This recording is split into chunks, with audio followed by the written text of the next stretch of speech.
আচ্ছা, আমরা আবার ক্লাসটা শুরু করি। কিছু সময়ের জন্য আমাদের ক্লাসটা কেটে গিয়েছিল। দেখো, আমরা ছিলাম হচ্ছে তরঙ্গ কি এবং তরঙ্গের প্রকারভেদের মধ্যে। হ্যাঁ, তাহলে এইখান থেকে তরঙ্গ থেকে যদি আমরা শুরু করি, তরঙ্গ হচ্ছে এমন একটা পর্যায়বৃত্ত আন্দোলন বা কম্পন যার মাধ্যমে এক জায়গা থেকে অন্য জায়গায় শুধুমাত্র শক্তি স্থানান্তরিত হবে, কিন্তু মাধ্যমের কণাগুলো স্থানান্তরিত হবে না। এটা হচ্ছে দুইটা শর্ত। তাহলে আমরা তরঙ্গ কি এটা শিখে ফেললাম। এবার দেখো তরঙ্গের বৈশিষ্ট্য। এখন তুমি এই চ্যাপ্টারে এত বেশি তরঙ্গ পড়বে, অর্থাৎ এটা তরঙ্গ ওইটা তরঙ্গ। এখন আমাদের কি করতে হবে দেখো, সবগুলাতে হচ্ছে হা বোধক, অর্থাৎ তরঙ্গের বিস্তার আছে, তরঙ্গের হচ্ছে কি তরঙ্গের বিস্তার আছে, তরঙ্গের কম্পন আছে। হ্যাঁ, তরঙ্গের হচ্ছে তরঙ্গ দৈর্ঘ্য আছে, অগ্রগামী স্থির হইতে পারে, তরঙ্গ মুখ আছে, প্রতিফলন প্রতিসরণ ব্যতিচার অপবর্তন সবগুলাই আছে। এখন একটা জিনিস তোমাদের এখানে সমস্যা হবে। দেখো, এই যে এখানে লেখা আছে প্রতিফলন প্রতিসরণ ব্যতিচার এবং অপবর্তন, তাহলে এদের সাথে একটা ওয়ার্ড আসে। বলো তো এটা কি? যদি কেউ যারা ক্লাস করতেছে বলো তো স্যার এটা কি? যে এদের সাথে, অর্থাৎ আমার সমবর্তন, অপবর্তন, ব্যতিচার, প্রতিসরণ, প্রতিফলন এগুলো সব একসাথে আছে। তাইলে দেখো এইখানে কিন্তু সমবর্তন কথাটা নাই। ঠিক আছে, সমবর্তন কথাটা নাই। কেন নাই এটা আমরা পরে পড়বো। তাহলে সমবর্তনটাকে তুমি আলাদা রাখো, বাকি সবগুলা তরঙ্গের আছে, অর্থাৎ তরঙ্গের প্রতিফলন হয়, প্রতিসরণ হয়, ব্যতিচার হয়, অপবর্তন হয়, সবগুলাই হয়। হ্যাঁ, পরেরটা দেখছে এক স্থান থেকে অন্য জায়গায় শক্তি সঞ্চালিত হবে। তাহলে কিভাবে মনে রাখবো? আমরা মনে রাখবো হচ্ছে তরঙ্গে সব কিছু আছে, অর্থাৎ সব কিছু হাবোধক। হ্যাঁ, তরঙ্গের হচ্ছে সব কিছু আছে এবং তরঙ্গের এক জায়গা থেকে অন্য জায়গায় শুধুমাত্র শক্তি সঞ্চালিত হয়, আর কিছু তেমন সঞ্চালিত হবে না। হ্যাঁ, ওকে, ডান। এবার তরঙ্গের প্রকারভেদ দেখো, এখানে দেয়া আছে যে মাধ্যমের কণাগুলো সরল গতিতে তাকে হচ্ছে সরল দোল বা হচ্ছে সাইন তরঙ্গ বলা হয়। সরল দোল তরঙ্গ হচ্ছে দুই ধরনের, একটা হচ্ছে আর্ট তরঙ্গ আর একটা হচ্ছে কি লম্বিক তরঙ্গ। ঠিক আছে, একটা আর্ট তরঙ্গ একটা লম্বিক তরঙ্গ। এরপরে তোমার শক্তি প্রবাহের দিক অনুসারে তরঙ্গকে তিন ভাগে ভাগ করা যায়, একমাত্রিক, দ্বিমাত্রিক, ত্রিমাত্রিক। দেখো, আমরা টোটাল এখান থেকে পড়বো হচ্ছে টু টাইপস অফ ক্লাসিফিকেশন। এবার তোফাজ্জল স্যার নিয়ে আসছিল আরেক ধরনের ক্লাসিফিকেশন। তাহলে তোমার বইয়ের পাশে লিখে রাখো যে হচ্ছে তোমার মাধ্যমের প্রয়োজনীয়তা অনুসারে, মাধ্যমের প্রয়োজনীয়তা অনুযায়ী, মাধ্যমের প্রয়োজনীয়তা অনুযায়ী ভাগ করা যায় হচ্ছে দুই ভাগে। একটা হচ্ছে তোমার স্থির তড়িৎ তরঙ্গ, বা হচ্ছে তোমার এটাকে লেখা যায় হচ্ছে যান্ত্রিক তরঙ্গ, লিখে ওটা বেটার বেশি। যান্ত্রিক তরঙ্গ।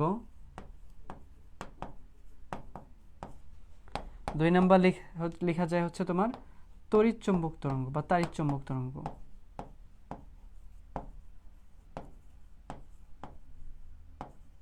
ঠিক আছে, দেখো তাহলে একটা হচ্ছে আমরা হচ্ছে কিভাবে মানে এই ওয়েভগুলা কিভাবে পাচ্ছি, সাইন সদৃশ পাচ্ছি, ওইটার উপরে ভিত্তি করে পাওয়া যায় হচ্ছে আর্ট তরঙ্গ বা অনুপ্রস্থ তরঙ্গ, আর এটা পাওয়া যায় হচ্ছে লম্বিক তরঙ্গ বা অনুদৈর্ঘ্য তরঙ্গ। তাহলে এটা হচ্ছে এক টাইপ অফ ক্লাসিফিকেশন। আরেকটা ক্লাসিফিকেশন হচ্ছে তোমার শক্তি প্রবাহের দিক অনুযায়ী, অর্থাৎ এটা কোন দিকে যাচ্ছে। একটা দিকে যদি যায়, শক্তিটা শুধুমাত্র যদি একটা দিকে যায়, ওটাকে বলবো আমরা একমাত্রিক তরঙ্গ। দুই দিকে গেলে বলবো হচ্ছে দ্বিমাত্রিক, এবং তিন দিকে গেলে বলবো হচ্ছে ত্রিমাত্রিক। এটা গেল। আরেকটা হচ্ছে তোফাজ্জল স্যার নিয়ে আসে, এটা বেশি ইম্পর্টেন্ট, যে মাধ্যমের প্রয়োজনীয়তা অনুযায়ী, অর্থাৎ যদি মাধ্যম দরকার পড়ে, অর্থাৎ এই যে আমি কথা বলতেছি তার মানে এটা একটা নির্দিষ্ট মাধ্যমে, এটা বায়ু মাধ্যমে কথা বলতেছি। তাহলে মাধ্যমের প্রয়োজনীয়তা যদি হয়, মাধ্যম যদি লাগে, তাহলে তাকে বলা হয় হচ্ছে যান্ত্রিক তরঙ্গ। আর যেগুলা মাধ্যম দরকার পড়ে না, অর্থাৎ মাধ্যম ছাড়াই চলতে পারে, যেমন কি বলতো এই যে আলো, আলো কিন্তু কি মহাশূন্য থেকে পৃথিবীতে আসছে, তখন তো ওইখানে তো কোনো মাধ্যম নাই। তাহলে এটাকে বলা হচ্ছে তাড়িৎচুম্বক তরঙ্গ। অর্থাৎ যেসব তরঙ্গ চলাচলের জন্য মাধ্যমের প্রয়োজন হয় তাদেরকে বলা হয় যান্ত্রিক তরঙ্গ, আর যাদের ক্ষেত্রে দরকার পড়ে না তাদেরকে বলা হয় তাড়িৎচুম্বক তরঙ্গ। এটা যদি বুঝে থাকি তাহলে বলবো। মাধ্যমের যদি প্রয়োজন হয় তাহলে তাকে বলা হয় যান্ত্রিক তরঙ্গ, আর যদি প্রয়োজন না হয় তাকে বলা হচ্ছে তাড়িৎচুম্বক তরঙ্গ। ঠিক আছে, এটা বুঝলে আমরা পরের স্লাইডে যাই। দেখো এখানে হচ্ছে তোমার আমরা পড়ে আসলাম যে একটা হচ্ছে অনুদৈর্ঘ্য তরঙ্গ, অনুপ্রস্থ তরঙ্গ। এটা কিভাবে দেখো একটু বুঝি। এটা অনুদৈর্ঘ্য, ঠিক আছে, এটা একটা আর হচ্ছে এটা একটা।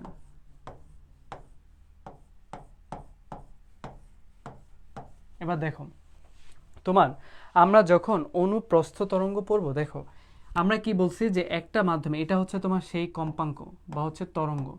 দেখো তরঙ্গের বিস্তারটা সব সময় উপরের দিকে, তাই তো, উপরের দিকে বা নিচের দিকে। হ্যাঁ, তরঙ্গের বিস্তার উপরের দিকে বা হচ্ছে নিচের দিকে। এবার এই তরঙ্গের বিস্তারের সাথে দেখো শক্তি কিন্তু আমার সবসময় কোন দিকে যাচ্ছে, সামনের দিকে, এটার কোনো ব্যতিক্রম নাই। তাহলে শক্তির বিস্তারের সাথে অর্থাৎ শক্তির দিকের সাথে তরঙ্গের বিস্তার কত ডিগ্রি কোণ তৈরি করছে, 90 ডিগ্রি কোণ তৈরি করছে। তাহলে এজন্যই আমরাকে বলি, একে বলি হচ্ছে অনুপ্রস্থ তরঙ্গ। কেন প্রস্থ? দেখো শক্তি যেদিক বরাবর যাচ্ছে শব্দের বিস্তার বা কম্পন বা তরঙ্গের বিস্তার তার লম্ব বরাবর, অর্থাৎ শক্তি যাচ্ছে সামনের দিকে আর তরঙ্গের বিস্তার হচ্ছে তার লম্ব বরাবর। এই দেখো তাদের মধ্যবর্তী কোণ হচ্ছে 90 ডিগ্রি। এজন্য একে কি বলা হয়, অনুপ্রস্থ তরঙ্গ বলা হয়। তাহলে কি মনে রাখবো, তোমাকে যদি জিজ্ঞেস করে অনুপ্রস্থ তরঙ্গ, অর্থাৎ একটা ডেফিনেশন দিয়ে তোমাকে বলে দিল যে এটা কোন তরঙ্গ, অনুপ্রস্থ তরঙ্গ নাকি অনুদৈর্ঘ্য তরঙ্গ, তুমি কিভাবে মনে রাখবো? আমাদের মনে রাখার উপায় হচ্ছে সমকোণ কথাটা যদি পাই, সমকোণ কথাটা পেলে আমরা কি দাগাবো, সমকোণ কথাটা যদি আমরা পাই তাহলে ওই ক্ষেত্রে দাগাবো হচ্ছে অনুপ্রস্থ তরঙ্গ। ঠিক আছে, সমকোণ কথাটা পেলে আমরা দাগাবো হচ্ছে অনুপ্রস্থ তরঙ্গ। সমকোণ কথাটা যদি পাই তাহলে আমরা দাগাবো হচ্ছে অনুপ্রস্থ তরঙ্গ। ক্লিয়ার? সমকোণ কথাটা যদি পাই তাহলে আমরা দাগাবো হচ্ছে অনুপ্রস্থ তরঙ্গ। আর অনুদৈর্ঘ্যের ক্ষেত্রে দেখো কি, দেখো একবার সংকোচন হচ্ছে, আবার প্রসারণ হচ্ছে, আবার সংকোচন হচ্ছে, আবার প্রসারণ হচ্ছে। তাহলে একবার সংকোচন, আবার প্রসারণ, আবার সংকোচন, আবার প্রসারণ। দেখো যেদিক বরাবর সংকোচন প্রসারণ হচ্ছে ওই দিক, অর্থাৎ যেদিকে তার বিস্তার ওই দিক বরাবরই আমার কি যাচ্ছে, ওই দিক বরাবরই শব্দ চলা, আমার শক্তিটা সঞ্চারিত হচ্ছে, অর্থাৎ এই দিকে শক্তি যাচ্ছে আবার এই দিকেই কণাগুলার বিস্তার। এই জন্য একে কি বলা হয়, অনুদৈর্ঘ্য তরঙ্গ। দেখো দৈর্ঘ্য বরাবর যাচ্ছে, তাহলে এদের মধ্যবর্তী কোণ কত, 0 ডিগ্রি। এদিক বরাবর যাচ্ছে আবার এদিক বরাবরই হচ্ছে তোমার কি শক্তি যাচ্ছে, তাহলে এটা তোমরা মনে রাখবা হচ্ছে সমান্তরাল। ঠিক আছে, তাহলে একটা হচ্ছে সমান্তরাল, সমান্তরাল যদি হয় এটা অবশ্যই অনুদৈর্ঘ্য। আরেকটা হচ্ছে তোমার কি অনুপ্রস্থ, হচ্ছে অবশ্যই সমকোণ কথা। তাহলে দুইটা কথা মাথায় রাখবা, যদি পরীক্ষায় কখনো সমান্তরাল কথাটা দেখো তাহলে কি করবা, সমান্তরাল মানে হচ্ছে অনুদৈর্ঘ্য আর সমকোণ মানে হচ্ছে অনুপ্রস্থ। ঠিক আছে, মনে থাকবে এটা। সমান্তরাল মানে হচ্ছে তোমার, সমান্তরাল মানে হচ্ছে অনুদৈর্ঘ্য আর হচ্ছে তোমার সমকোণ মানে হচ্ছে অনুপ্রস্থ। দেখো তাহলে এই টপিক আমাদের শেষ। এবার এখান থেকে যেটা সবচেয়ে বেশি ইম্পর্টেন্ট আমরা বুঝলাম বেসিক, এখন তোমাকে জিজ্ঞেস করবে যে বৈশিষ্ট্যগুলা। দেখো আর বা অনুপ্রস্থ তরঙ্গর আরেকটা হচ্ছে তোমার কি লম্বিক তরঙ্গের, অর্থাৎ এই যে অনুদৈর্ঘ্য যেটা পড়লাম ওইটা আরেকটা নাম হচ্ছে লম্বিক তরঙ্গ। আর বা অনুপ্রস্থ তরঙ্গের ক্ষেত্রে দেখো সব ঠিক আছে, সমকোণী কথাটা আমরা একটু আগে পড়ে আসলাম, তাই তো, সমকোণ যদি পাও তাহলে ওইটাকে বলবো হচ্ছে আমরা কি আর তরঙ্গ। এবার দেখো এখানে একটা কথা আছে তরঙ্গ শীর্ষ এবং তরঙ্গ পাত। দেখো এটা হচ্ছে একটা কি অনুপ্রস্থ তরঙ্গ, কারণ কি যে দেখো 90 ডিগ্রি কোণ তৈরি করছে, এজন্য একে বলবো হচ্ছে আমরা একটা অনুপ্রস্থ তরঙ্গ। এবার দেখো তরঙ্গ শীর্ষ কি, এই যে শীর্ষবিন্দু একবার, আবার কি পাদবিন্দু, আবার শীর্ষবিন্দু, আবার পাদবিন্দু, তাই না? তাহলে এদেরকে বলা হয় হচ্ছে তোমার কি তরঙ্গ শীর্ষ এবং তরঙ্গ পাত। হ্যাঁ, ওকে। এখন দেখো এটা সবচেয়ে বেশি ইম্পর্টেন্ট, 4 নাম্বারটা। আর তরঙ্গের ক্ষেত্রে তোমার সমবর্তন বা পোলারায়ন ঘটে, একটু আগে আমরা পড়ে আসছিলাম না, তরঙ্গের ক্ষেত্রে দুইটার ক্ষেত্রেই সব সমান, অর্থাৎ আর তরঙ্গ বলো আর লম্বিক তরঙ্গ বলো দুইটার ক্ষেত্রে অপবর্তন, তারপর হচ্ছে তোমার প্রতিফলন, প্রতিসরণ সব ঠিক আছে, শুধুমাত্র এই সমবর্তন জিনিসটা হচ্ছে কার বৈশিষ্ট্য, আর বা হচ্ছে তোমার কার অনুপ্রস্থ তরঙ্গের বৈশিষ্ট্য। সমবর্তন জিনিসটা হচ্ছে আর বা হচ্ছে অনুপ্রস্থ তরঙ্গের বৈশিষ্ট্য, এটা আলাদা করে মাথায় রাখতে হবে, এটা আলাদা করে মাথায় রাখতে হবে যে সমবর্তন শুধুমাত্র কার বৈশিষ্ট্য, আর বা হচ্ছে অনুপ্রস্থ তরঙ্গের বৈশিষ্ট্য। হ্যাঁ, এটা মাথায় রাখবা। ওকে, তারপরে দেখো সংকোচন প্রসারণ কাদের ক্ষেত্রে হয়, লম্বিক তরঙ্গের ক্ষেত্রে হয়েছে সংকোচন, তারপরে প্রসারণ, আবার সংকোচন, আবার প্রসারণ, এটা হচ্ছে লম্বিক তরঙ্গের ক্ষেত্রে, এটা দেখো এখানে দেয়া আছে। আরেকটা কথা হচ্ছে তোমার এখানে দেখো এই যে সমান্তরাল, অর্থাৎ এটা তোমাকে মাথায় রাখতেই হবে ভাই, যে সমান্তরাল যদি পাই, সমান্তরাল মানেই হচ্ছে আমার লম্বিক তরঙ্গ বা অনুদৈর্ঘ্য তরঙ্গ। আর যদি আমি সমকোণ কথাটা পাই, ওইটা মানে হচ্ছে অনুপ্রস্থ বা হচ্ছে তোমার আর তরঙ্গ। এটা মাথায় রাখতে হবে, এটা মাস্ট। হ্যাঁ, ডান। ওকে, তাহলে এই দুইটা বুঝলাম, তোমার হচ্ছে এটা পড়তে হবে। হ্যাঁ, এটা হচ্ছে যা যা বললাম এটা বেশি ইম্পর্টেন্ট, একবার রিডিং দিবা পরবর্তীতে। এরপরে দেখো জানার বিষয়ে লেখা আছে হচ্ছে তোমার কোনটা কোন তরঙ্গের তোমার কি উদাহরণ, এটা লাগবে, এটা হচ্ছে একদম ফরজ, তোমাকে পড়তেই হবে। এটা পড়ে, এটা না পড়ে পরীক্ষা হলে যাওয়া যাবে না। তোমাকে জিজ্ঞেস করবে যে নিচের কোনটি একটি আর তরঙ্গ, নিচের কোনটি একটি অনুদৈর্ঘ্য তরঙ্গ। তাহলে কি করবা, তুমি একটা নেমোনিক্স লিখতে পারো বা নিমোনিক্স লিখতে পারো। দেখো, শব্দ, স্প্রিং, এই দুইটা কথা শুধুমাত্র তোমার কার ক্ষেত্রে, লম্বিক তরঙ্গের ক্ষেত্রে প্রযোজ্য, আর বাকি সব হচ্ছে অনুপ্রস্থ বা হচ্ছে আর তরঙ্গ। তুমি দুইটা কথা শুধু মনে রাখবা, স্প্রিং আর এটা হচ্ছে শব্দ। কেন বললাম দেখো, এই যে শব্দ হচ্ছে লম্বিক তরঙ্গ, বাঁশির সুর ইজ কাইন্ড অফ সাউন্ড, তো এটাও হচ্ছে লম্বিক তরঙ্গ। ঢোলে বাঁশির শব্দ হচ্ছে লম্বিক তরঙ্গ, স্প্রিং এর তরঙ্গ হচ্ছে লম্বিক তরঙ্গ। তাহলে দুইটা কথা মাথায় রাখলে, দুইটা কথা যদি তুমি মাথায় রাখতে পারো, তাহলে হচ্ছে তোমার কি হবে, দুইটা কথা মাথায় রাখতে পারলে তোমার আর বাকিগুলো পড়তেই হবে না, তুমি শুধু দুইটা কথা মাথায় রাখবে, একটা হচ্ছে শব্দ আর একটা হচ্ছে তোমার কি স্প্রিং। শব্দ যে কোনো শব্দ, অর্থাৎ বাঁশির ঢোলের শব্দ বা হচ্ছে তোমার কি, দেখো এখানে দেয়া আছে কি ঢোলে বাড়ির শব্দ, সব ধরনের এনি কাইন্ড অফ সাউন্ড, এটা কি হবে তোমার, এটা হবে হচ্ছে অনুদৈর্ঘ্য তরঙ্গ, আর এটা হচ্ছে স্প্রিং সৃষ্টির তরঙ্গ। তাহলে এই দুইটা কথা মনে রাখবো, শব্দ স্প্রিং, শব্দ স্প্রিং, শব্দ স্প্রিং, যেখানেই পাবা ওইটা অনুদৈর্ঘ্য। আর দুনিয়াতে বাকি যা আছে যদি বলো তোমার তরঙ্গ, অনুপ্রস্থ তরঙ্গ, মনে থাকবে। তোমার তরঙ্গ যদি বলা হয় তাহলে বলবো হচ্ছে অনুপ্রস্থ তরঙ্গ। ওকে, গেল। এবার দেখো এটা হচ্ছে আমাদের এখান থেকে গেল। এবার এখান থেকে দেখো তরঙ্গ সংক্রান্ত কয়েকটি ভৌত রাশির সংজ্ঞা। অর্থাৎ আমরা সব কিছু করার আগে, যে কোনো একটা চ্যাপ্টার পড়ার আগে কিছু হোমওয়ার্ক করে যাই। যেমন আমরা যখন সেন্টেন্স লিখতাম ছোটবেলায়, কি আগে ABCD শিখলাম, তারপর হচ্ছে তোমার কি এগুলোকে জুড়ে জুড়ে একটা বাক্য বা হচ্ছে তোমার কি একটা হচ্ছে সেন্টেন্স আমরা লিখতাম। তেমনি আমি যখন তরঙ্গ পড়বো, আমার এই জিনিসগুলো মাস্ট জানতেই হবে। পূর্ণ কম্পন কি, তরঙ্গ দৈর্ঘ্য কি, কম্পাঙ্ক কি, তরঙ্গ সংখ্যা কি, দোলনকাল কি, বিস্তার কি, এগুলো আমাকে জানতেই হবে স্যার। এখন আমি কয়েকটা জিনিস একটু বেসিকটা বলি। দেখো, একটা তরঙ্গের ক্ষেত্রে একটা পূর্ণ কম্পনে, দেখো একটা পূর্ণ কম্পন মানে একদম উপরের দিকে একবার নিচের দিকে। হ্যাঁ, এটা হচ্ছে একটা পূর্ণ তরঙ্গ, অর্থাৎ AB হচ্ছে একটা পূর্ণ তরঙ্গ। একটা পূর্ণ তরঙ্গে একটি কণা যতটুক দূরত্ব অতিক্রম করে তাকেই বলা হয়েছে কি তরঙ্গ দৈর্ঘ্য। অর্থাৎ এখানে তরঙ্গ দৈর্ঘ্য হচ্ছে এটা। অর্থাৎ একটা পূর্ণ কম্পনে, এটা তোমরা পড়লেই পারবে, একটা টোটাল কম্পনে যতটুক দূরত্ব অতিক্রম করছে ওই দূরত্বকে আমরা বলি হচ্ছে তরঙ্গ দৈর্ঘ্য। ঠিক আছে, ওকে। এবার এটা হচ্ছে আমার গেল হচ্ছে তরঙ্গ দৈর্ঘ্য। এবার কম্পন সংখ্যা বা পূর্ণ সংখ্যা কি বা পূর্ণ তরঙ্গ কি? পূর্ণ তরঙ্গ এই যে দেখো AB হচ্ছে একটা পূর্ণ তরঙ্গ। হ্যাঁ, আচ্ছা, তাহলে তরঙ্গ দৈর্ঘ্য পড়লাম, পূর্ণ তরঙ্গ পড়লাম।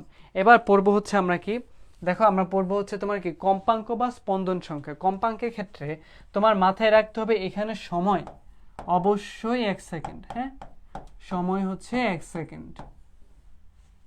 তাহলে 1 সেকেন্ডে যতগুলা কম্পন দেয়, এখন 1 সেকেন্ডে যদি 10টা কম্পন দেয় তাহলে এর কম্পাঙ্ক হবে হচ্ছে 10। ঠিক আছে, তাহলে তোমার একদম কন্ডিশন মাথায় রাখবা যে তুমি যখন কম্পাঙ্ক বা স্পন্দন সংখ্যা হিসাব করবা তখন অবশ্যই কি করতে হবে, এক, অর্থাৎ 1 সেকেন্ডে যতগুলা পূর্ণ কম্পন সম্ভব হয় তাকে বলা হয় হচ্ছে তোমার কি কম্পাঙ্ক বা হচ্ছে স্পন্দন সংখ্যা। ঠিক আছে, মনে থাকবে। তাহলে আমরা কি কি শিখলাম, আমরা শিখলাম হচ্ছে তোমার কি তরঙ্গ দৈর্ঘ্য কাকে বলা হয়, কম্পাঙ্ক কাকে বলা হয়। ওকে, তাহলে তরঙ্গ গেল, পূর্ণ কম্পন গেল, তোমার কম্পাঙ্ক গেল। এবার হচ্ছে দোলনকাল বা পর্যায়কাল। দোলনকাল বা পর্যায়কাল হচ্ছে তোমার দেখো এই যে এখান থেকে কম্পনটা A থেকে শুরু হয়ে একদম B পর্যন্ত আসতে একটা সময় লাগছে না? তাহলে একটা পূর্ণ কম্পন দিতে যে সময় দরকার পড়ে তাকে বলা হয় দোলনকাল। ভালো করে খেয়াল করো, তোমার কম্পন বা হচ্ছে তোমার কি কম্পাঙ্ক যখন পড়ছি তখন কিন্তু আমরা সময়টা দিয়ে দিছি, অর্থাৎ 1 সেকেন্ডে যতগুলা, তাহলে ওইখানে কাউন্টেবল বিষয় হচ্ছে যতগুলা। আর এখানে দেখো বলছে হচ্ছে তোমার দোলনকাল বা পর্যায়কাল না, দোলনকাল বা পর্যায়কাল হচ্ছে একটা পূর্ণ কম্পন, অর্থাৎ দিবে একটা, ওইটাতে যতটুকু সময় দরকার পড়ে। বুঝছি? হ্যাঁ, একটা কম্পন দিতে যতটুকু বা একটা কম্পন দিতে যতটুক সময় লাগে ওইটাকে বলা হচ্ছে দোলনকাল। একটা পূর্ণ কম্পন দিতে যতটুক সময় দরকার পড়ে তাকেই বলা হচ্ছে কি, একটা পূর্ণ কম্পন দিতে যতটা সময় দরকার পড়ে তাকেই বলা হচ্ছে তোমার দোলনকাল। ওকে, বিস্তার আশা করি বুঝছো। এই যে দেখো, একটা কম্পনের কণা সর্বোচ্চ যতটুক তোমার কি অনুপ্রস্থ বরাবর যতটুক দূরত্ব অতিক্রম করে তাকে বলা হয় বিস্তার। ওকে, তাহলে এগুলো আমরা শিখলাম। দেখো, এইখান থেকে কোনো শব্দের প্রাবল্য আয় বিস্তারের বর্গের সমানুপাতিক, এগুলো আমরা একটু পরে পড়বো, আপাতত এখান থেকে দেখে রাখো, একটু পরে ডিটেলস পড়বো এটা।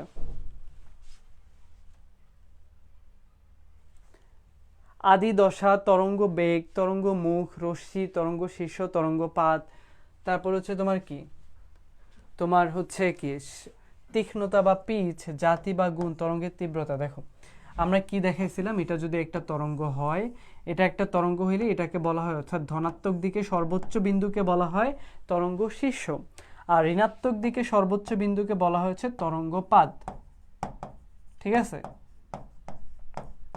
তোমার ধনাত্মক দিকে সর্বোচ্চ বিন্দুকে বলা হচ্ছে তরঙ্গ শীর্ষ, আর ঋণাত্মক দিকে সর্বোচ্চ বিন্দুকে বলা হয় হচ্ছে তরঙ্গ পাদ। ওকে, তাহলে এগুলো আমরা শিখলাম, এগুলো একটা রিডিং পড়লেই হয়ে যাবে।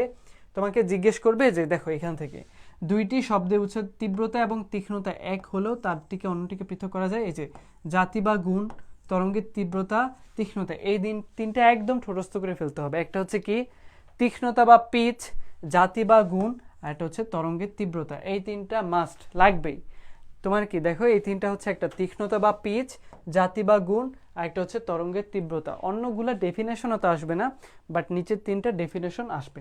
ঠিক আছে, নিচের তিনটা ডেফিনেশন মাস্ট, নিচের তিনটা ডেফিনেশন লাগবে, নিচের তিনটা ডেফিনেশন লাগবে।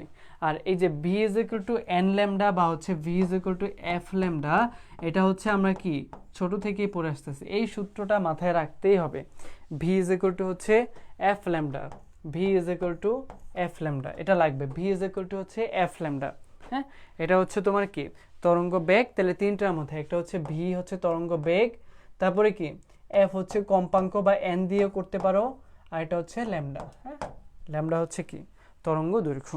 ঠিক আছে, একটু লিখছো, একটু যদি বুঝে থাকো রেসপন্স করো।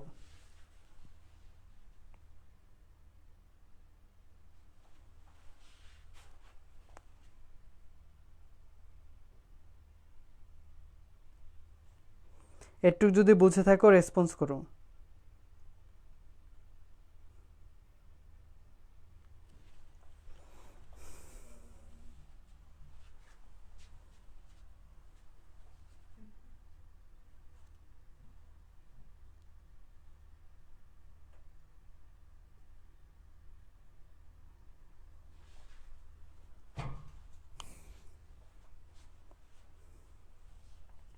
আচ্ছা, এবার আমরা হচ্ছে পরের স্লাইডে যাই। দেখো,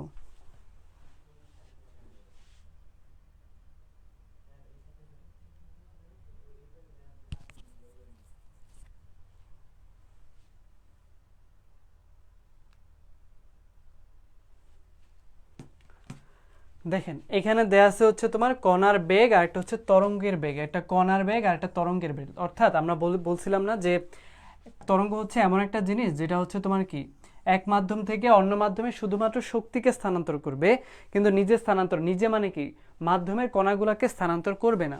দেখো, এখানে বলা আছে যে কণার বেগ সবসময় তরঙ্গের সাথে পর্যায়ক্রমে পরিবর্তিত হয়, কণার বেগ ধ্রুবক নয়, কিন্তু হচ্ছে তরঙ্গ বেগ ধ্রুবক। অর্থাৎ তরঙ্গের বেগ সবসময় সেম, কিন্তু কণার বেগ ধ্রুবক নয়।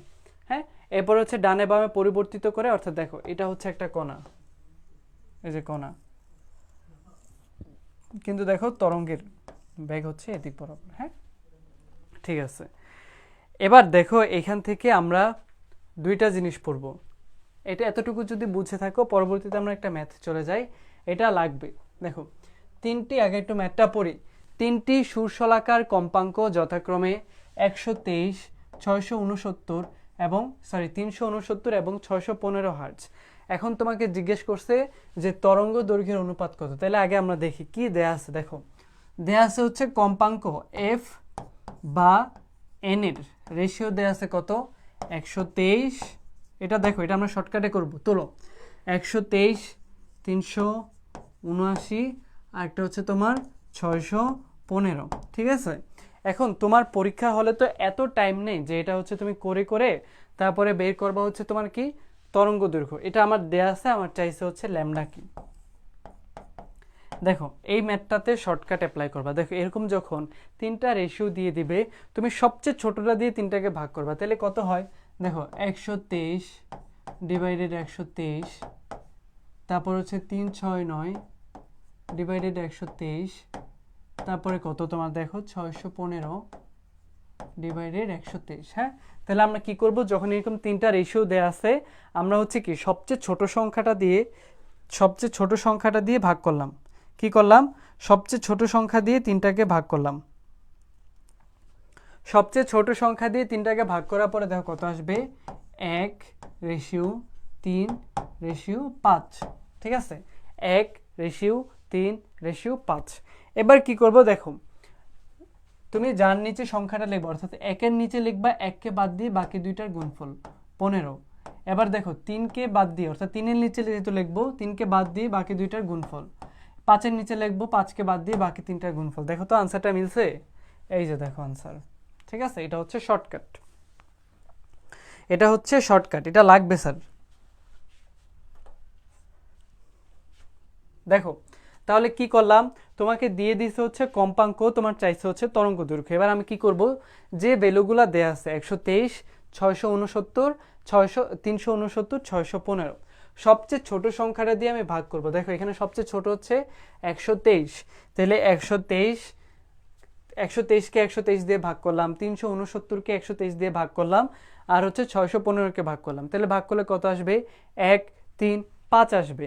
এখন কি করতে হবে, আমার 1-এর নিচে, অর্থাৎ যে সংখ্যাটার নিচে তুমি পরবর্তী সংখ্যাটা আনসার লিখবা ওইটা বাদ দিয়ে বাকি দুইটার গুণফল, অর্থাৎ 3 আর 5-এর গুণফল হচ্ছে 15। তারপরে 3কে বাদ দিয়ে 5 আর 1-এর গুণফল হচ্ছে 5, 5কে বাদ দিয়ে তোমার 3 আর 1-এর গুণফল হচ্ছে 3। আশা করি বুঝছো এটা, ঠিক আছে, এটা লাগবে, এটা মাস্ট। এরপরে দেখো তাহলে এই শর্টকাটটা একটু লিখে রাখো বা নোট করে রাখো, আমরা পরে যাই।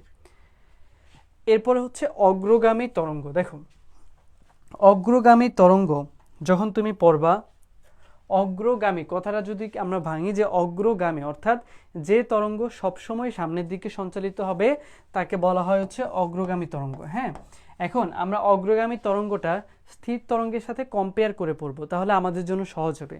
আমরা এই অগ্রগামী তরঙ্গ স্থির তরঙ্গের সাথে কম্পেয়ার করে পড়বো। একটু কম্পেয়ার করে পড়ি, দেখো এটা একটু পজ রাখো, আমরা হচ্ছে স্থির তরঙ্গটা আগে পড়ে আসি।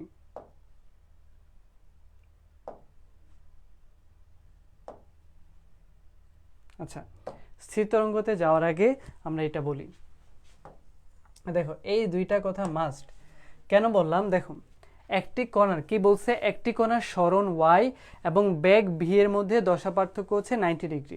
কিভাবে, দেখো আমরা কি জানি, সরণকে প্রকাশ করি হচ্ছে s দিয়ে, বেগকে প্রকাশ করি বেগ v দিয়ে, আর হচ্ছে তোমার ত্বরণকে প্রকাশ করি a দিয়ে। এটা হচ্ছে অন্য চ্যাপ্টারে আলোচনা, বাট আমরা এখানে নিয়ে আসতেছি। দেখেন এবার আমরা কি জানি, যে সরণকে যদি তুমি ডিফারেন্সিয়েশন করো, অর্থাৎ ds ডিভাইডেড dt, তখন আমরা কি পাবো, আনসার করো, v পাবো।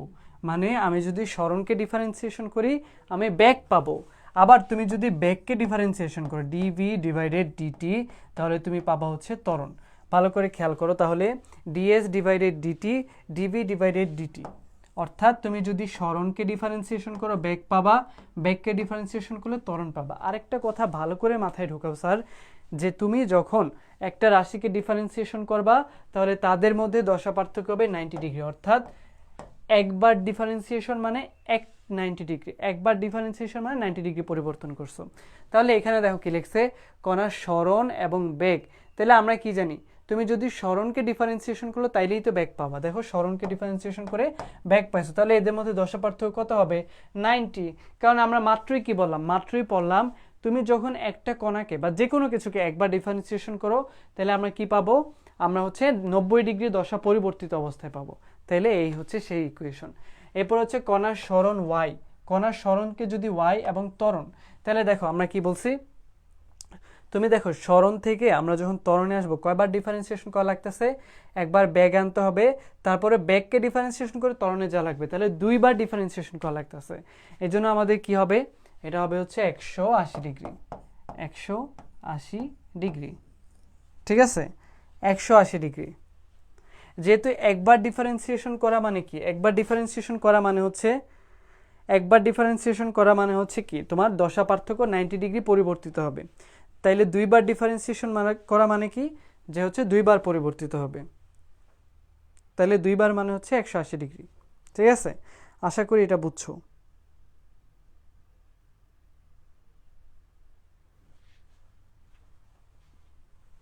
ওকে, পরের টপিকে যাই। দেখেন দশা পার্থক্য, তুমি যখন দশা পার্থক্য শিখবা, এর আগে আমাদের শিখতে হবে দশা জিনিসটা কি। হ্যাঁ, দশা হচ্ছে কোনো একটা নির্দিষ্ট মুহূর্তে, অর্থাৎ আমি যদি তোমাকে যদি বলি এখন একদম এই সেকেন্ডে আমার অবস্থা কি, অর্থাৎ আমি মুভমেন্ট করতেছি নাকি দাঁড়ায় আছি, আমার ত্বরণ কত, আমার ব্যাগ কত, এই সবগুলা সামষ্টিক জিনিসটাকে বলা হয় দশা। অর্থাৎ তোমাদেরকে যদি এখন জিজ্ঞেস করা হয় যে তোমাদের দশা কি, অনেকেই বলবা ভাইয়া যে সেকেন্ড টাইম আর দশা ভালো না তেমন, এটা খুব স্বাভাবিক, বলতেই পারো। কিন্তু দশা আসলে নিজেকে সবসময় বলবা যে আলহামদুলিল্লাহ ভালোই আছে। হ্যাঁ, ওকে।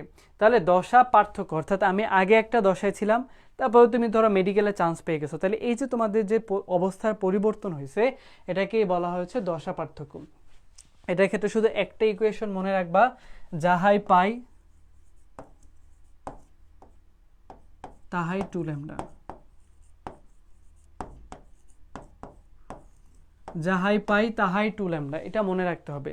যাহাই পাই তাহাই 2 ল্যামডা।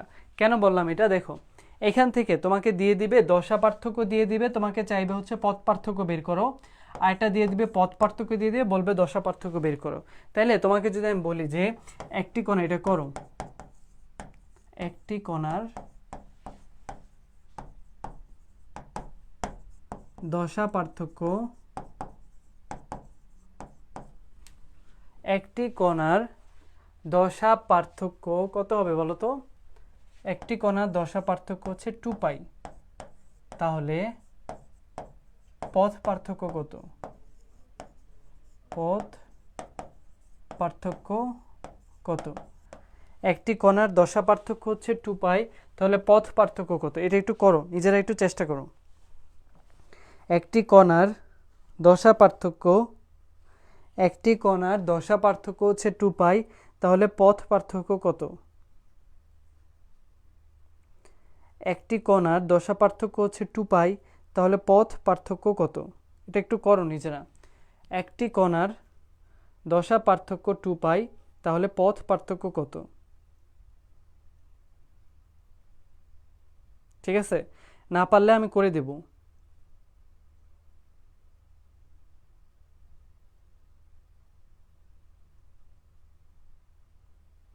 দেখো এটা কি করব, আমরা আমরা একটা শর্টকাট শিখলাম না মাত্র, যাহাই, যাহাই পাই, যাহাই হচ্ছে তোমার কি পাই তাহাই, এটা না, যাহাই 2 ল্যামডা তাহাই পাই, না এটা একটু উল্টা হবে,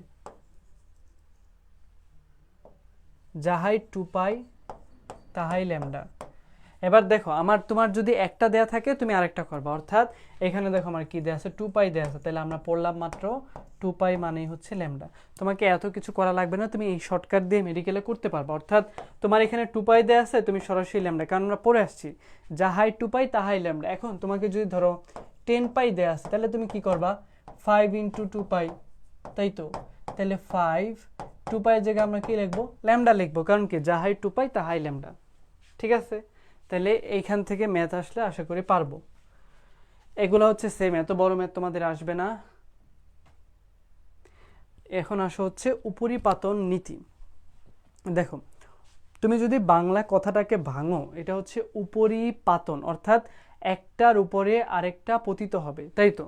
উপরিপাতন নীতি মানে হচ্ছে একটার উপরে আরেকটা পতিত হবে। ভালো করে খেয়াল করে, এই যে সূত্র কথাটা বলছে কে দিচ্ছে, হাইগেন্স। তুমি কোথাও একটা মানে যখন ফার্স্ট চ্যাপ্টারে ভৌত আলোক বিজ্ঞান, ভৌত আলোক না, ভৌত জগৎ পড়বা, তখন দেখবা হচ্ছে টমাস ইয়ং কি করছে, তোমার উপরিপাতন, লিখো এটা,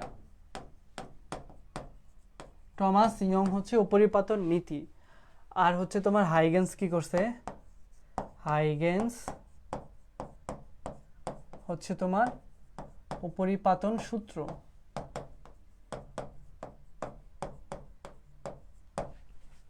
ভালো করে খেয়াল করবা, দুইটা জিনিস একই। কারণ কি তোমার দেখো, রেডিও আবিষ্কার করছে কে, জগদীশ চন্দ্র বসু, তাই তো। আবার রেডিও আবিষ্কার করছে কে, তোমার কে, রেডিও আবিষ্কার করছে কে। তো ওইখানে যেরকম দুইজন বিজ্ঞানী ক্রেডিট নিছে, এখানে হচ্ছে তোমার কি টমাস ইয়ং হচ্ছে কি করছে, উপরিপাতন নীতি যদি বলা হয় তাহলে অবশ্যই টমাস ইয়ং, আর উপরিপাতন সূত্র বলা হচ্ছে হলো হাইগেন। দুইটা মাথায় রাখবা, ঠিক আছে। যদি বলা হয় যে উপরিপাতন নীতি বলা হইলে তুমি দাগাবা হচ্ছে টমাস ইয়ং, আর যদি বলা হয় যে উপরিপাতন সূত্র তাহলে দাগাবা হচ্ছে হাইগেন্স। এটা মাথায় রেখো, দুইটা দুই জিনিস, উপরিপাতন নীতি আর একটা হচ্ছে উপরিপাতন সূত্র, দুইটা একই জিনিস হলো, ক্রেডিট দুইজনের। তো তোমার কি করতে হবে, দুইটা আলাদা করে মনে রাখতে হবে। টমাস ইয়ং হচ্ছে উপরিপাতন নীতি, হাইগেন্স হচ্ছে উপরিপাতন সূত্র। হ্যাঁ, এটা মনে রাখবা। ওকে, গেল। এবার তোমার এখান থেকে কি লাগবে দেখো, উপরিপাতনে ফলে সৃষ্ট লব্ধি তরঙ্গ। অর্থাৎ দেখেন, এটা যদি একটা তরঙ্গ হয়,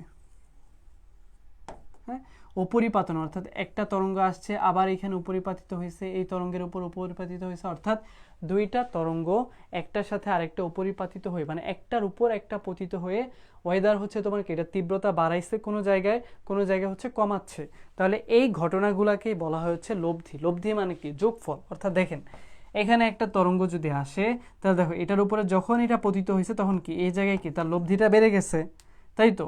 এই আবার কি এই জায়গায় হচ্ছে দেখো বিপরীত দিক থেকে যদি যায় তাহলে কমে গেছে, তাহলে এটাকে আমরা বলি হচ্ছে উপরিপাতন নীতি। হ্যাঁ, উপরিপাতন নীতি, উপরিপাতনের বিভিন্ন প্রয়োগ আমরা এখন শিখব। তাহলে আপাতত বেসিক শিখলাম। দেখেন এবার উপরিপাতন নীতির দেখো তিনটা হচ্ছে গুরুত্বপূর্ণ ঘটনা, একটা স্থির তরঙ্গ, একটা ব্যতিচার, একটা স্বরকম্প। এই তিনটা লাগবেই। তোমাকে যদি বলা হয় নিচের কোনটি উপরিপাতন নীতিকে সমর্থন করে, তাহলে তুমি কি করবা, একটা হচ্ছে স্থির তরঙ্গ, পরেরটা ব্যতিচার, পরেরটা স্বরকম্প। স্থির তরঙ্গ, ব্যতিচার, স্বরকম্প, স্থির তরঙ্গ, ব্যতিচার, স্বরকম্প, এই তিনটা মাথায় রাখতে হবে। একটা হচ্ছে স্থির তরঙ্গ, আরেকটা হচ্ছে ব্যতিচার, আরেকটা হচ্ছে স্বরকম্প। স্থির তরঙ্গ, ব্যতিচার, স্বরকম্প, এই তিনটা একটু মাথায় ঢোকাও। হ্যাঁ, স্থির তরঙ্গ, ব্যতিচার, স্বরকম্প, স্থির তরঙ্গ, ব্যতিচার, আর একটা হচ্ছে স্বরকম্প, এই তিনটা হচ্ছে তোমার উপরিপাতন নীতির উদাহরণ। এটা লাগবে, নিচের কোনটি উপরিপাতন নীতিকে সমর্থন করে। নিচের কোনটি উপরিপাতন নীতিকে সমর্থন করে, নিচের কোনটি উপরিপাতন নীতিকে সমর্থন করে, নিচের কোনটি, তাহলে তুমি কি বলবা, স্থির তরঙ্গ, তারপর হচ্ছে ব্যতিচার, আরেকটা হচ্ছে কি স্থির তরঙ্গ, ব্যতিচার, আরেকটা হচ্ছে স্বরকম্প। এই তিনটা মাথায় রাখতে হবে, এই তিনটা উদাহরণ খুবই ইম্পর্টেন্ট, ঠিক আছে। স্থির তরঙ্গ, তারপর হচ্ছে তোমার কি ব্যতিচার, একটা হচ্ছে স্বরকম্প, মাস্ট লাগবে এটা। তাহলে এখান থেকে গেল হচ্ছে আমার তিনটা জিনিস। এবার আসো হচ্ছে স্থির তরঙ্গ। দেখো একটু আগে আমরা পড়ে আসছিলাম হচ্ছে অগ্রগামী তরঙ্গ, তার মানে অগ্রগামী তরঙ্গের বিপরীতটাই হচ্ছে স্থির তরঙ্গ। এখন স্থির তরঙ্গটা আমরা আগে পড়বো, তারপরে অগ্রগামী তরঙ্গ। তোমাদের কলেজে যাদের প্র্যাকটিক্যাল হয়, আমি জানি না নটরডেমে হইতো স্থির তরঙ্গের প্র্যাকটিক্যাল খুব সুন্দর করে হইতো। দেখেন কি হয় ওই জায়গাগুলোতে, তোমার স্থির তরঙ্গের ক্ষেত্রে তুমি তিনটা কথা মাথায় রাখবা, যে স্থির তরঙ্গ হইতে হইলে অবশ্যই দুইটা তরঙ্গ দরকার হবে। কয়টা তরঙ্গ? দুইটা। তাহলে প্রথম শর্ত দুইটা তরঙ্গের, অর্থাৎ দুইটা অগ্রগামী তরঙ্গ মিলে একটা স্থির তরঙ্গ তৈরি করবে। তাহলে প্রথম শর্ত দুইটা অগ্রগামী তরঙ্গ দরকার পড়বে। দ্বিতীয় শর্ত তোমার এটা একটা নির্দিষ্ট জায়গা জুড়ে হবে, অর্থাৎ একটা আবদ্ধ জায়গায়, একটা আবদ্ধ জায়গায় হবে, একটা আবদ্ধ জায়গায় স্থির তরঙ্গ তৈরি হবে। তাহলে প্রথম শর্ত হচ্ছে দুইটা অগ্রগামী তরঙ্গ দরকার হবে। দ্বিতীয় কথা হচ্ছে তোমার কি, একটা আবদ্ধ জায়গা, অর্থাৎ একটা তুমি ফিক্সড করে দিতে পারবে এ থেকে বি। অগ্রগামী তরঙ্গ যেমন অসীম দূর পর্যন্ত যদি বলি তাও কিন্তু এটা অগ্রগামী, বা স্থির তরঙ্গের ক্ষেত্রে একটা স্থির জায়গা থাকবে। গেল। 3 নাম্বার হচ্ছে এদের সব কিছু সমান হবে। কি স্যার? সব কিছু সমান হবে, শুধু দিকটা উল্টা হবে। দেখো দিক উল্টা, দুইটা অগ্রগামী তরঙ্গ যে নিলাম এদের হচ্ছে সব কিছু সমান হবে, শুধু দিকটা উল্টো হবে। তাহলে দেখো একটা স্থির তরঙ্গ তৈরি করতে হলে আমার তিনটা কথা মাথায় রাখতে হবে। একটা স্থির তরঙ্গ তৈরি করতে হলে আমার কয়টা কথা মাথায় রাখতে হবে? তিনটা। প্রথম কথা হচ্ছে স্থির তরঙ্গ তৈরি করতে হলে দুইটা অগ্রগামী তরঙ্গের দরকার হবে। তাহলে প্রথম শর্ত, একটা স্থির তরঙ্গ তুমি তৈরি করতে দুইটা অগ্রগামী তরঙ্গ লাগবে, এটা প্রথম শর্ত। দ্বিতীয় শর্ত হচ্ছে একটা আবদ্ধ জায়গায় তৈরি করবা। তৃতীয় শর্ত হচ্ছে এই যে তুমি দুইটা স্থির অগ্রগামী তরঙ্গ নিলা, এদের সব কিছু সমান হবে, শুধুমাত্র দিকটা হচ্ছে ভিন্ন হবে। হ্যাঁ, শুধুমাত্র দিকটা হচ্ছে ভিন্ন হবে। তাহলে এই তিনটা শর্ত তুমি অ্যাপ্লাই করতে পারলে তাহলে এদেরকে বলা হবে হচ্ছে তোমার কি? স্থির তরঙ্গ। এবার দেখো এখান থেকে সুস্পন্দ বিন্দু এবং হচ্ছে নিস্পন্দ বিন্দু। সুস্পন্দ বিন্দু দেখো এই যে সর্বোচ্চ অবস্থান সুস্পন্দ, আর এটা হচ্ছে নিস্পন্দ, অর্থাৎ দেখো একদম ভূমি অবস্থানে চলে আসছে। তাহলে এগুলোকে বলবো সুস্পন্দ, এটাকে বলবো হচ্ছে নিস্পন্দ। তাহলে এতটুকু তুমি যদি জানো তাহলে দেখো আমরা ম্যাথটা পরে করি, আগে হচ্ছে বৈশিষ্ট্যগুলো দেখো। বৈশিষ্ট্যগুলো সব হচ্ছে কি, এখানে কিন্তু একটা ব্যতিক্রম আছে, দেখো একটু ভুল আছে, বিভিন্ন বিন্দুতে বিস্তার সমান হবে, এটা ঠিক করে নাও। ঠিক আছে, সব বিন্দুতেই তোমার কি হবে? বিস্তার সমান হবে, সব বিন্দুতেই হচ্ছে বিস্তার সমান হবে, এটা ঠিক করে নাও। প্রত্যেকটা বিন্দুতেই বিস্তার সমান হবে, এটা ঠিক করো। ওকে, তাহলে দেখো এখান থেকে বৈশিষ্ট্যগুলো পড়লাম। আর হচ্ছে তোমার দেখো এগুলো আমরা একটু আগেই পড়লাম যে তরঙ্গ দৈর্ঘ্য সমান হবে, বিস্তার সমান হবে, তরঙ্গ দুটির সরণ সমান এবং বিপরীত হইতে হবে, প্রসারিত হবে। প্রসারিত মানে কি? দেখো বিস্তার অবস্থানে এটা উপরের দিকে গেছে, এটা নিচের দিকে গেছে, তাহলে দেখো এটা কিন্তু প্রসারিত হয়েছে। আর তোমার নিস্পন্দ বিন্দু অবস্থানে কি সংকুচিত হয়েছে না, এসে চুপসে গেছে বা এক জায়গায় হয়ে গেছে। তাহলে দেখো নিস্পন্দ বিন্দুতে হচ্ছে সংকুচিত হবে, আর হচ্ছে সুস্পন্দ বিন্দুগুলোতে প্রসারিত হবে। তাহলে এগুলো আমরা সব জানি। তাহলে তুমি যদি ওই তিনটা শর্ত মাথায় রাখতে পারো তাইলেই হবে। এখন আবার একটু ব্যাক করি ম্যাথে। দেখেন এখানে একটা ম্যাথ আছে, কোন একটা স্থির তরঙ্গের উপরস্থ পরপর দুইটি নিস্পন্দ বিন্দুর মধ্যবর্তী দূরত্ব হচ্ছে এটা। তাইলে আগে আমি একটু দেখি, দেখো পরপর দুইটি সুস্পন্দ বা নিস্পন্দ, দেখো এটা হচ্ছে প্রথম নিস্পন্দ বিন্দু, এটা সুস্পন্দ, এটা নিস্পন্দ, এটা হচ্ছে সুস্পন্দ। তাহলে দেখেন বলছে পরপর দুইটা সুস্পন্দ, তাহলে দেখো এই টোটালটা মিলে হচ্ছে আমার কি, এই যে এটা টোটালটা মিলে হচ্ছে আমার একটা তরঙ্গ। তাহলে এই পরপর দুইটা তোমার সুস্পন্দ বিন্দুর মধ্যবর্তী দূরত্ব কত হবে? টোটালটা যদি হয় আমার ল্যামডা, তাহলে ওইটা কি হবে স্যার? টোটালটা তো আমার ল্যামডা, অর্থাৎ একটা পূর্ণ তরঙ্গ মানে হচ্ছে ল্যামডা, তাই তো?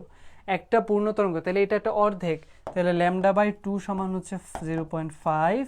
তাহলে হচ্ছে তোমার ল্যামডা মানে হচ্ছে টোটাল তরঙ্গ দৈর্ঘ্য হচ্ছে 1। ঠিক আছে, তুমি যেটা কাউন্ট করবা। যদি বলতো যে একটি সুস্পন্দ, এবার তোমরা একটু নিজেরা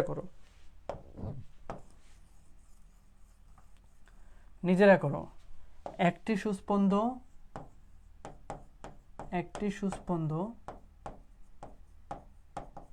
ও একটি নিস্পন্দ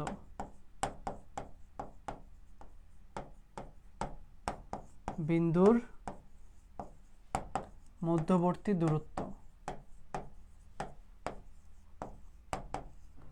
0.4।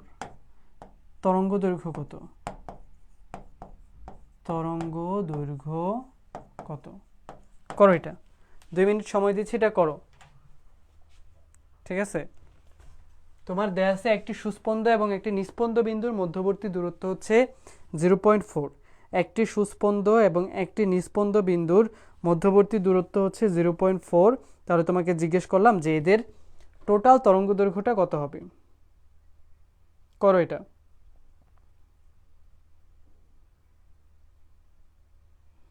টোটাল তরঙ্গ দৈর্ঘ্য কত হবে? একটি সুস্পন্দ, আগেরটা ছিল দুইটা পরপর সুস্পন্দ, আর এখানে হচ্ছে তোমার একটা সুস্পন্দ আর হচ্ছে একটা নিস্পন্দ। একটা সুস্পন্দ আর একটা নিস্পন্দ, এদের মধ্যবর্তী দূরত্ব দিয়ে দিচ্ছি। এবার বলছে হচ্ছে টোটাল তরঙ্গ দৈর্ঘ্যটা বের করে দেখাও। 2 মিনিটে করে ফেলো এটা।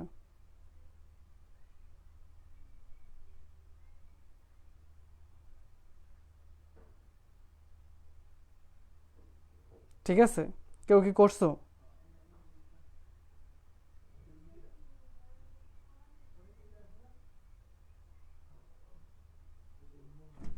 ওকে, দেখো এখানে দেয়া আছে যে একটি সুস্পন্দ, এবং আমরা একটু দেখি ছবিটা, দেখো এটা হচ্ছে একটা সুস্পন্দ, এটা একটা নিস্পন্দ, তাহলে টোটালটা যদি ল্যামডা হয় তাহলে পরপর এদের মধ্যবর্তী দূরত্ব কত, λ/4 = 0.4 দেয়া আছে, তাহলে হচ্ছে তোমার কি ল্যামডার মান কত আসবে, 0.8 আসবে। ঠিক আছে, এগুলো সহজ ম্যাথ গেল।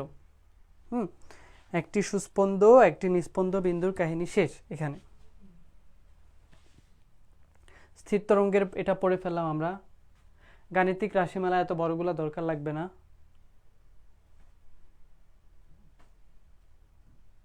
সবগুলা ম্যাথ। হ্যাঁ, আচ্ছা, এটা লাগবে স্যার। দেখো, একটা হচ্ছে মুক্ত কম্পন আর একটা হচ্ছে পরবশ কম্পন। অর্থাৎ দেখো, মুক্ত মানে তো বুঝছি, মুক্ত মানে হচ্ছে একদম কি ফ্রি। পরবশ মানে হচ্ছে পরের দ্বারা বশ, মানে সে যে কাঁপতেছে বা তার যে কম্পন হচ্ছে এটা হচ্ছে আরেকজনের মাধ্যমে। পরবশ কম্পনের আমি যদিও পড়াইনি এখনো, বাট এমনি জিজ্ঞেস করে, বলো তো পরবশ কম্পনের একটা উদাহরণ বলো, পরবশ কম্পনের একটা উদাহরণ বলো, পরবশ কম্পনের একটা এক্সাম্পল বলো, পরবশ কম্পনের একটা এক্সাম্পল বলো।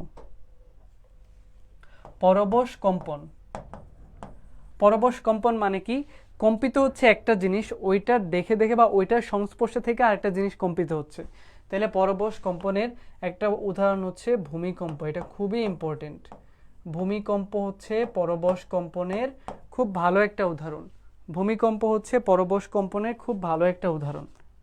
ঠিক আছে, ভূমিকম্প হচ্ছে পরবশ কম্পনের খুব ভালো একটা উদাহরণ। তাহলে আমরা শিখলাম হচ্ছে তোমার কি, একটা হচ্ছে স্থির তরঙ্গ আর একটা হচ্ছে পরবশ তরঙ্গ।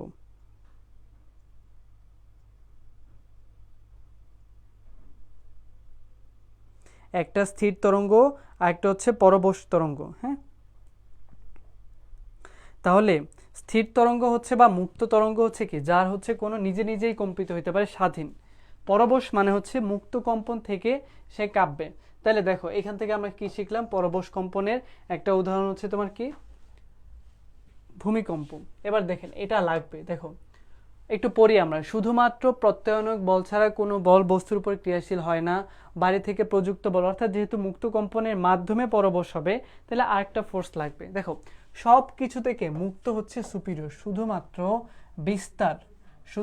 বিস্তার মুক্ত কম্পনে। অর্থাৎ কি হওয়ার কথা ছিল, যে মুক্ত কম্পনের বিস্তার বেশি হওয়ার কথা ছিল, কিন্তু দেখো সবগুলা সমান, মানে মুক্ত কম্পনের বেশি, কিন্তু পরবশ কম্পনের ক্ষেত্রে বিস্তারটা হচ্ছে কি বেশি হবে। এটা আমরা মনে রাখবো এইভাবে, যে তোমার বিস্তার বেয়াদব।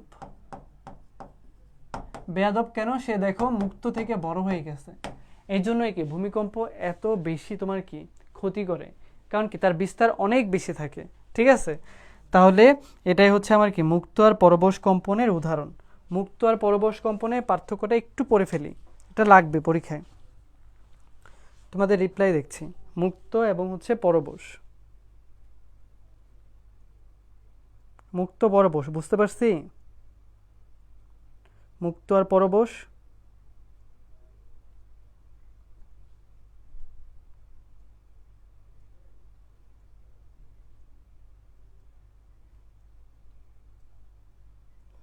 মুক্ত আর পরবশ। তাহলে আমরা মুক্ত কম্পন বুঝলাম, পরবশ কম্পন বুঝলাম, এখন আমরা মুক্ত আর পরবশের মধ্যে পার্থক্য শিখলাম।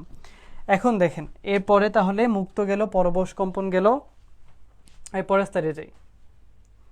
এই যে উদাহরণ বলছে যে অনুনাদটা আমাদের শিখতে হবে। দেখেন অনুনাদ, এটা একটু দেখাই।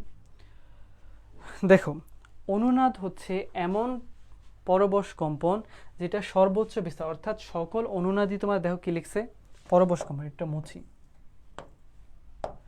অর্থাৎ দেখো, আমরা সবাই মানুষ, তাই না?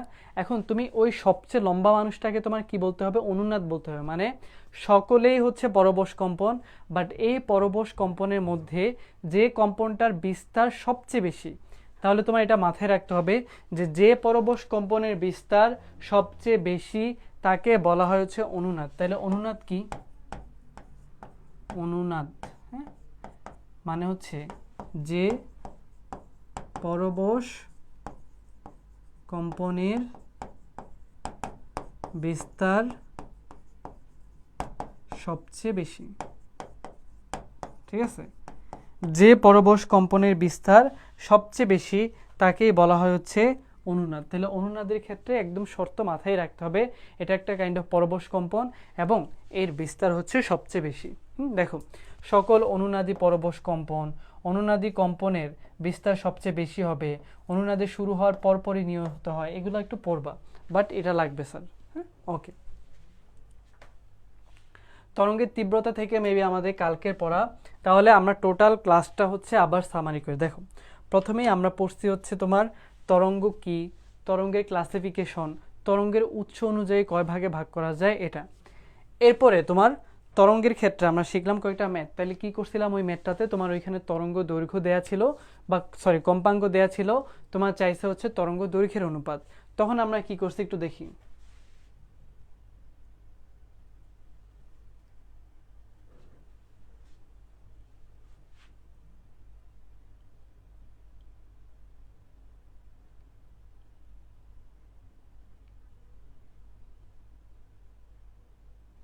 দেখো, এখানে কি ছিল, কম্পাঙ্ক দেয়া ছিল, আমরা হচ্ছে তরঙ্গ দৈর্ঘ্যের অনুপাত বের করছিলাম। এখানে সবচেয়ে ছোট যে সংখ্যাটা ছিল ওইটা দিয়ে হচ্ছে আমি তিনটাকেই ভাগ করছি। তিনটাকে ভাগ করার পরে যেটা আসছে তোমার যার নিচে, অর্থাৎ একের নিচে আমি লিখবো, তো এককে বাদ দিয়ে বাকি দুইটার গুণফল, এভাবে তিনটা লিখলাম। দেখো এরকম হচ্ছে আনসারটা চলে আসে। হ্যাঁ, এটা আমরা শিখলাম। এরপরে আমরা শিখছি হচ্ছে তোমার কি অগ্রগামী তরঙ্গ কি। অগ্রগামী তরঙ্গ মানে হচ্ছে যে তরঙ্গটা সব সময় সামনের দিকে সঞ্চালিত হয়, এর কোনো নির্দিষ্ট সীমা নেই। এরপর আমরা পড়ছি হচ্ছে উপরিপাতন নীতি। উপরিপাতন নীতির ক্ষেত্রে তোমার দুইটা বৈশিষ্ট্য, তিনটা পড়ছিলাম, যে একটা হচ্ছে স্বরকম্প, স্থির তরঙ্গ, আর একটা হচ্ছে তোমার কি স্থির তরঙ্গ, স্বরকম্প, ব্যতিচার। এই তিনটা হচ্ছে আমার টোটাল উপরিপাতন নীতির উদাহরণ। এখন উপরিপাতন যদি তোমাকে বলা হয় সূত্র, উপরিপাতন সূত্র যদি বলা হয় তাহলে তোমাকে অবশ্যই এটা দাগাইতে হবে হাইগেন্স। আর উপরিপাতন নীতি বললে তুমি দাগাবা হচ্ছে কি টমাস ইয়ং, এটা মাথায় রাখবা। হ্যাঁ, এটা হচ্ছে ফার্স্ট ইয়ারে ছিল, মানে ফার্স্ট চ্যাপ্টারে ছিল। এরপরে আমরা শিখছি হচ্ছে তোমার কি উপরিপাতন নীতি পড়লাম। এরপরে উপরিপাতন নীতির মধ্যে স্থির তরঙ্গ। স্থির তরঙ্গের ক্ষেত্রে আমরা কয়টা কথা মাথায় রাখবো, তিনটা। স্থির তরঙ্গের ক্ষেত্রে আমরা হচ্ছে তিনটা কথা মাথায় রাখবো। একটা হচ্ছে স্থির তরঙ্গ কি একটা আবদ্ধ জায়গার মধ্যে হবে, অবশ্যই দুইটা অগ্রগামী তরঙ্গ নিতে হবে, এবং 3 নাম্বার হচ্ছে স্থির তরঙ্গের ক্ষেত্রে এই যে দুইটা অগ্রগামী তরঙ্গ নিলাম এদের সবকিছু সমান, শুধুমাত্র হচ্ছে দিকটা ভিন্ন হবে। এদের সবকিছু সমান, শুধুমাত্র দিক হচ্ছে ভিন্ন। হ্যাঁ, তাহলে এই তিনটা শর্ত যদি তুমি ফিল আপ করতে পারো তাহলে হচ্ছে তুমি একটা স্থির তরঙ্গ তৈরি করতে পারবা। এবার স্থির তরঙ্গের পরে আমরা পড়ছি হচ্ছে পরবশ কম্পন এবং মুক্ত কম্পন। মুক্ত কম্পন মানে কি, যেটা নিজে নিজে কম্পিত, অর্থাৎ আরেকজনের সংস্পর্শে বা আরেকজনের প্রভাবিত হয়ে সে কম্পিত হবে না।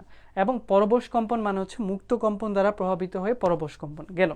এবার দুইটার মধ্যে পার্থক্যতে আমরা কি পড়ছি, মুক্ত কম্পনের সব কিছু বেশি, শুধুমাত্র বিস্তার, এটা মাথায় রাখবা স্যার, শুধুমাত্র বিস্তার হচ্ছে পরবশ কম্পনের বেশি, শুধুমাত্র বিস্তার পরবশ কম্পনের ক্ষেত্রে বেশি। হ্যাঁ, শুধুমাত্র বিস্তার পরবশ কম্পনের ক্ষেত্রে বেশি, শুধুমাত্র বিস্তার পরবশ কম্পনের ক্ষেত্রে বেশি। ঠিক আছে, শুধুমাত্র বিস্তার পরবশ কম্পনের ক্ষেত্রে বেশি, শুধুমাত্র বিস্তারটা কি হবে, পরবশ কম্পনের ক্ষেত্রে বেশি হবে। ওকে। এরপর আমরা শিখছি হচ্ছে তোমার পরবশ কম্পনের পরে অনুনাদ কি। অনুনাদ হচ্ছে এক ধরনের পরবশ কম্পন, শুধু এখানে একটা শর্ত থাকবে, যার বিস্তার সর্বোচ্চ, অর্থাৎ এর চেয়ে বেশি বিস্তারে পরবশ কম্পন তুমি পাবা না। সর্বোচ্চ বিস্তারের পরবশ কম্পনকে আমরা কি বলবো, সর্বোচ্চ বিস্তারের পরবশ কম্পনকে আমরা বলবো হচ্ছে অনুনাদ। এই অনুনাদ পর্যন্ত তোমাদের আজকে ক্লাসের পড়া। নেক্সট ক্লাস যেটা হবে ওইটা হচ্ছে ওই তোমার তরঙ্গের বাকি পার্টটুকু, ওই বাকি পার্টটুকু আমরা হচ্ছে নেক্সট ক্লাসে শেষ করব। এখন তোমরা যারা ক্লাস করছো বলো, কোনো সমস্যা আছে নাকি?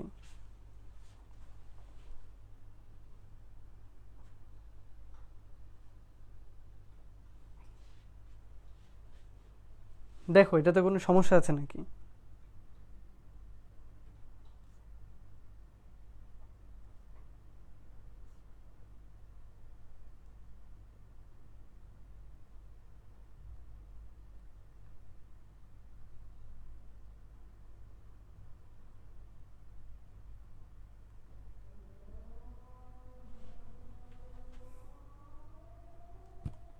ঠিক আছে, তাহলে এটা হচ্ছে আমার তরঙ্গের। তাহলে এখান থেকে তোমাদের কোনো সমস্যা যদি থাকে তাহলে হচ্ছে তোমার কি একটু বলো আমাকে।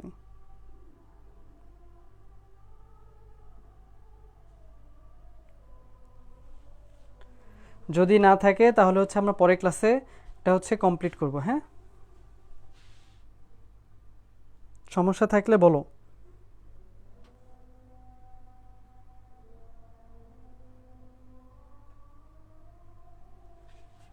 সমস্যা থাকলে বলো, না হলে হচ্ছে আজকে ক্লাস এতটুকুই।